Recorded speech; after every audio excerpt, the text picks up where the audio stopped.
Oh, that's a keep. Welcome back, everybody. It's Nick's Lotus, your one-stop shop for brews, budgets, and board states. Today I want to talk about how to get some of your friends to start playing Magic with you. It's the only thing deep down that any Magic player really wants is just friendship. No, you want to beat the shit out of one of your friends in a game that you know way more about. That's all we want. You might have that friend that you've been whittling down at that's this close to playing, or that other friend that you just think, no way in hell he's going to play this nerd shit. Some of these tips might help you just hook them in and start playing with them. I see a lot of people's first tip being explain how the game works to people. I think that's bad. I think that's bad news. I don't think it's correct. I think the only time you need to explain to them how the game works and how you play it is if they're actually interested in playing it. And I think the only way they're going to be interested in playing it is after they see how excited people get, how competitive it can get, different decks you can run, and ask their own questions that they come up with themselves. Just asking your friend to sit down and watch you play a game of Magic, I think is the number one way in my head you can get someone to play with you.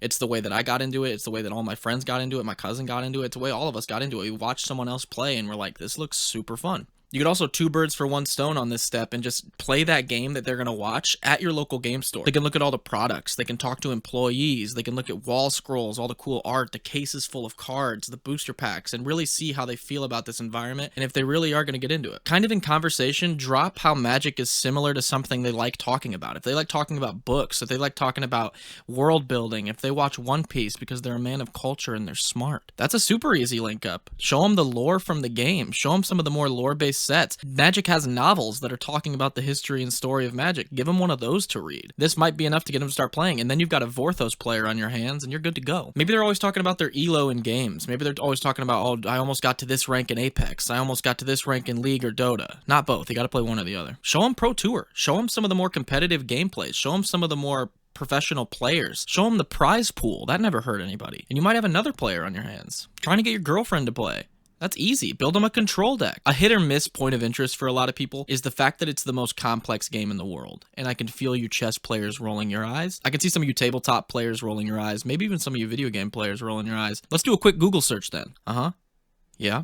Oh yeah, most complex game in the world. And as I said, this is hit or miss. If you think your friend might be turned off by it being like, hey, this is the most complex thing you could ever learn, don't tell them that. But if you've got a real egghead friend or someone that just likes being the biggest brain in the room, someone that really likes thought-provoking stuff, that could easily get them to come play the game with you. Let's talk about secret layers. Secret layers are another kind of hit or miss with the community. They draw hate and love in equal parts. The people that don't like it because we're getting all this new artwork for stuff. Some of the artwork's a little quote-unquote cringy, as you kids are saying. But then some people really fuck with the secret layers because they just tap into kind of who they are. If you've got a friend that's a metalhead, he just loves metal music, some of these sick cards with these altered arts that kind of are reminiscent to like old metal band posters would probably be something that would get him into the game. If you've got a friend that likes fluffy pink shit, whatever these are might get him into the game. I'm not here to judge. All these alt art cards could easily be a way to get one of your friends to start playing, and it might just become their favorite card they've ever owned. In 10 years they'll be like, oh, I remember when my friend gave me this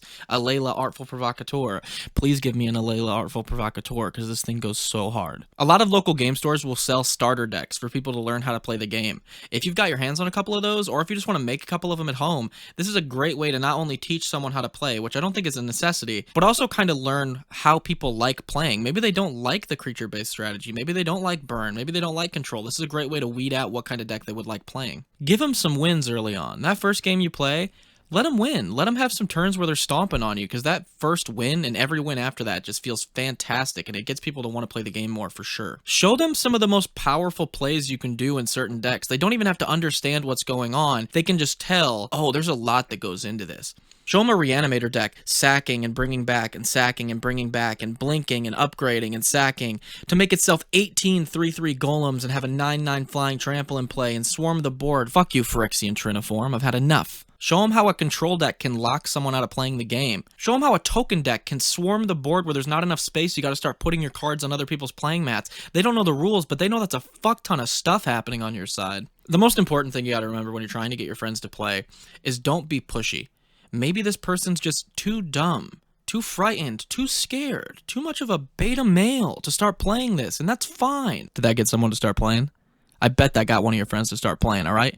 I got pissed off reading that shit. If there's one thing a Magic player will not take, it's his intelligence and his integrity being brought into question, you mother. To sum up all of this, showing them the environment of Magic is one of the best ways you can get someone to play. They don't need to know how to play the game. They don't need to know the ins and outs. They don't need to be over encumbered with all this information they don't need. They need to know how it feels to play the game, how it looks to play the game. Those are the things that are going to get people going, okay, I'm going to research this. I'm going to go look up how to play this.